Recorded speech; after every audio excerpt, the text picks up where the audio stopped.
Hi students, welcome to our channel.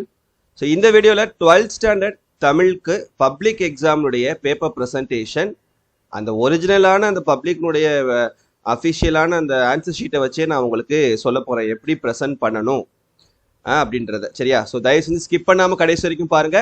அதுக்கு முன்னால் இந்த வீடியோ இன்னும் லைக் பண்ணலைன்னா லைக் பண்ணிட்டு பாருங்க. ஸோ இப்போ இந்த ஸ்டூடெண்ட் பார்த்தீங்கன்னா உங்களுக்கு பப்ளிக் எக்ஸாமில் 84 மார்க்ஸ் எடுத்திருக்காங்க அவுட் ஆஃப் 90க்கு.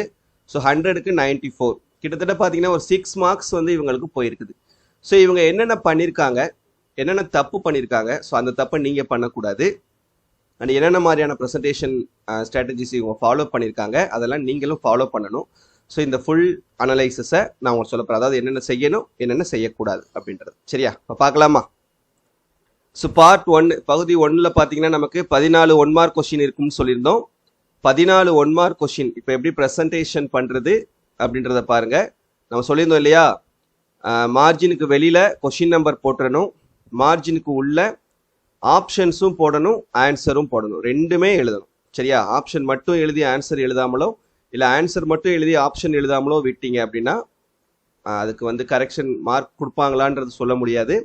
ஸோ அதனால் ஆப்ஷனும் எழுதிருங்க, ஆன்சரும் எழுதிருங்க. முடிஞ்சால் இந்த ஆப்ஷனுக்கும் ஆன்சருக்கும் நடுவில் ஒரு மார்ஜின், சரியா, ஸ்கேல் பென்சில் யூஸ் பண்ணி ஒரு மார்ஜின் வந்து போட்டுக்கோங்க. இந்த மாதிரி 14 1 மார்க் கொஸ்டினையும் ஒரே பேஜில் முடிச்சிருங்க. ஃபர்ஸ்ட் பேஜ்லேயே கோடு விடாமல் எழுதுனீங்கன்னா ஃபர்ஸ்ட் பேஜ்லேயே முடிச்சிடலாம். சரியா? அப்போ தான் 1 மார்க் திருத்துறதுக்கு ஈஸியாக இருக்கும்.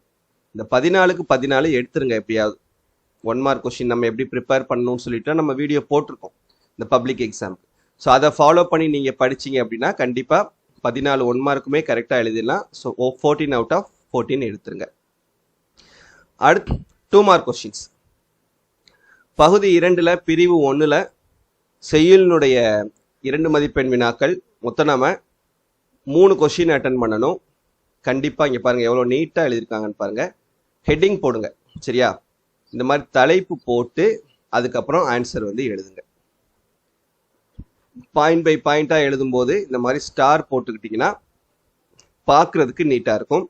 சரியா? ஸோ ஸ்பெல்லிங் மிஸ்டேக் இல்லாமல் ஒற்றுப்பிழைகள் இல்லாமல் எழுதுங்க. கொஷின் நம்பர் போட மறந்துடக்கூடாது. அப்போ 2. ஸோ இப்போ நம்ம சின்ன சின்ன கேள்விகளாக நம்ம தேர்ந்தெடுத்தோம் அப்படின்னா ஒரே பேஜில் ஒரு பேஜுக்குள்ளே 3 கொஷினை எழுதி முடிச்சிடலாம். அப்படி இல்லைன்னா ஒரு பேஜுக்கு 2 2 மார்க். சரியா? மொத்தம் நம்ம எத்தனை 2 மார்க் அட்டன் பண்ணணும்? பகுதி 2ல் பிரிவு 1ல் 3 2 மார்க்கு, பிரிவு 2ல் 2 2 மார்க்கு, பிரிவு 3ல் 7 2 மார்க். பார்த்தீங்கன்னா 12 2 மார்க். ஒரு அந்த 7 2 மார்க் அந்த இது வந்து நமக்கு சின்னதாக தான் இருக்கும். சரியா? ஸோ இதை நம்ம என்ன பண்ணிக்கிறோம்னா ஒரு பேஜுக்கு 2 2 மார்க் அப்படின்ற மாதிரி நீங்கள் அலாட் பண்ணிக்கோங்க. அப்போ 2 பேஜில் நம்ம 4 2 மார்க் கொஷின்ஸை அட்டன் பண்ணிடலாம். அதுக்கப்புறம் இது வந்து உங்களுக்கு சரியா? அப்போ இந்த 5வது கொஷின் இது முடிஞ்சதோட பிரிவு 3. பிரிவு 3 வந்து சின்ன சின்னதாக தான் இருக்கும். சரியா? 2 லைனு 4 லைன் அந்த மாதிரி தான் எழுதுகிற மாதிரி இருக்கும். ஸோ அதுக்கு ஏற்ற மாதிரி நம்ம இந்த ஹெட்டிங் போட்டு எழுதிக்கோங்க. சரியா? இந்த 24வது கொஷினுக்கு 1/2 மார்க் குறைச்சிருக்காங்க. ஏன் அப்படின்னா இப்போ இது வந்து நமக்கு என்ன கொஷின் அப்படின்னு பார்த்தீங்கன்னா 24 வந்து பொருள் வேறுபாடு அறிந்து தொடர் அமைக்க. இது என்ன செய்யணும்னா 2 சுழி இன்னு 3 சுழி இன்னு இதனுடைய மீனிங் என்னன்றதை முதல்ல நம்ம கண்டிப்பாக எழுதணும். திண்மைனா தீமை, திண்மைனா வலிமை அப்படின்றத எழுதிட்டு தான் அதுக்கப்புறம் இந்த மாதிரி நம்ம சென்டென்ஸாக வாக்கியமாக நம்ம வந்து எழுதணும். சரியா? ஸோ அப்படி அர்த்தம் எழுதாததுனால இங்கே 1/2 மார்க் குறைச்சிருக்காங்க. ஸோ அந்த தப்பை நீங்கள் பண்ணிடாதீங்க. ஸோ அடுத்து இங்கே பார்த்தீங்கன்னா சப்போஸ் இடையில நீங்கள் வந்து ஏதாவது தப்பாக எழுதிட்டீங்க, அதை அடிக்க வேண்டிய சுச்சுவேஷன் வந்தது அப்படின்னா அதை அடிச்சுட்டு இந்த மாதிரி இது என்னால் அடிக்கப்பட்டது அப்படின்னு ஒரு சின்ன பென்சிலாலேயோ இல்லை பெண்ணாலேயோ பென்சிலாலே எழுதுங்க. சரியா? பெண்ணால் எழுத வேணாம், பென்சிலால் இந்த மாதிரி நம்ம எழுதிக்கிறது நல்லது. சரியா? ஸோ மற்றபடி எல்லா 2 மார்க்லேயுமே இவங்க ஃபுல் மார்க் வாங்கியிருக்காங்க பிரிவு 2ல். ஸோ ஒரே ஒரு 1/2 மார்க் மட்டும் போயிருக்குது அந்த காரணத்தினால. அடுத்து டைரெக்டாக இவங்க லாஸ்ட்டாக பகுதி 5க்கு போயிட்டாங்க. Memory poem. நீங்கள் இப்படி எழுதாதீங்க, வருஷப்படியாக தான் வரணும், ஆர்டர் படியாக. ஃபஸ்ட்டு பகுதி 1 1 மார்க்கு, பகுதி 2 2 மார்க்கு, பகுதி 3 4 மார்க்கு, அதுக்கப்புறம் பகுதி 4 5 மார்க்கு, கடைசியாக இந்த 6 மார்க்கு கடைசி இந்த மெமரி போயம் எழுதுங்க. சரியா? ஸோ மெமரி போயம் வந்து நம்ம அடிப்பு இல்லாமல் ஒற்றுப்பிழை இல்லாமல் எழுதணும். எழுதுனீங்கன்னா ஃபுல் மார்க் கிடைச்சிடும். அதுக்கு நம்ம சும்மாலாம் மார்க் வந்து குறைக்க போகிறது கிடையாது. சரியா? ஸோ முடிஞ்சால் திருக்குறளை எழுதிட்டு அதனுடைய பாவகை குறள் வெண்பா அப்படின்றதையும் மென்ஷன் பண்ணிடுங்க. இங்கே பார்த்தீங்கன்னா பாவகை வந்து கலிவிருத்தம் அப்படி இதுக்கு மார்க் கிடையாது. பட் இருந்தாலும் இப்படி மென்ஷன் பண்ணிங்கன்னா பேப்பர் கொஞ்சம் பார்க்குறதுக்கு அட்ராக்டிவாக இருக்கும். மெமரி போயமை ஒரே பேஜில் எழுதிருங்க. சரியா? செய்யுளையும் திருக்குறளையும் ஒரே பேஜில் இப்படி எழுதிக்கோங்க. அதுக்கப்புறம் பகுதி 3 4 மார்க் கொஷின். இதில் மொத்தம் நம்ம எத்தனை 4 மார்க் எழுதணும் அப்படின்னா 2, 2, 3 7 4 மார்க் கொஷின் எழுதணும். சரியா? இங்கே பார்த்தீங்கன்னா இந்த கொஷினில் 31வது கொஷினில் ஒரு அரை மார்க் வந்து நமக்கு இங்கே குறைச்சிருக்காங்க. எதுக்காக அரை மார்க் குறைச்சிருக்காங்கன்னா, இது எந்த பாடல் அப்படின்ற அந்த தலைப்பு எழுதாமல் இருக்காங்க. தண்டி அலங்காரம் அப்படின்றது எழுதாமல் இருக்கிறதுனால அரை மார்க் குறைச்சிருக்காங்க. கண்டிப்பாக நம்ம வந்து பேர் எழுதணும். இங்கே பாருங்க, இடம் எழுதணும், பொருள் எழுதணும், விளக்கம் எழுதணும். இடத்துக்கு 1 மார்க்கு, பொருளுக்கு 1 மார்க்கு, விளக்கத்துக்கு 2 மார்க்கு. ஸோ அதை கரெக்டாக பார்த்துக்குங்க. நூலுடைய பேர் கண்டிப்பாக நம்ம எழுதணும். சரியா? 4வது கொஸ்டின் தான் இருக்குது. இந்த பாயிண்ட்ஸ் கொடுத்துருக்காங்க பாருங்க. இந்த பாயிண்ட்ஸ் உங்களுக்கு இருக்கணும். இருந்தால் ஆட்டோமேட்டிக்காக கொடுத்துருவாங்க. இதில் உள்ள பாயிண்ட்ஸ் நீங்கள் எழுதாமல் இருந்தீங்கன்னா மார்க் வந்து ஃபுல்லாக உங்களுக்கு கிடைக்காது. அதனால கரெக்டாக பார்த்துக்கிறங்க. சரியா? ஸோ இது வரைக்கும் நம்ம பார்த்ததில் மொத்தம் 3 மார்க்கு போயிடுச்சு.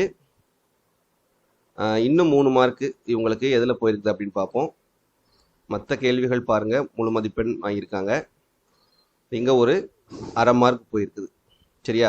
இகழ்வேந்தர் சேர்ந்து ஒழுகுவார். அங்கே நமக்கு ஸ்பெல்லிங் மிஸ்டேக்னால மார்க் போயிருக்கு. இங்கே ஒரு அரை மார்க் போயிடுச்சு. சரியா? அதுக்கப்புறம் இது பாடான் திணை. இந்த மாதிரி அணி, திணை, அப்புறம் வந்து நயம் பாராட்டுதல், அப்புறம் 4 மதிப்பெண் சிறுவினாக்கள், இது எல்லாத்தையுமே ஒன்றையும் ஒரு பக்கத்துக்கு எழுதணும். சரியா? ஒரு பக்கத்துக்கு எழுதுனீங்கன்னா உங்களுக்கு கரெக்டாக இருக்கும். சப்போஸ் பெருசாக வந்ததுன்னா நீங்கள் அதுக்கு ஏற்ற மாதிரி எழுதிக்கோங்க. லாஸ்ட்டாக 6 மார்க் கொஷின்.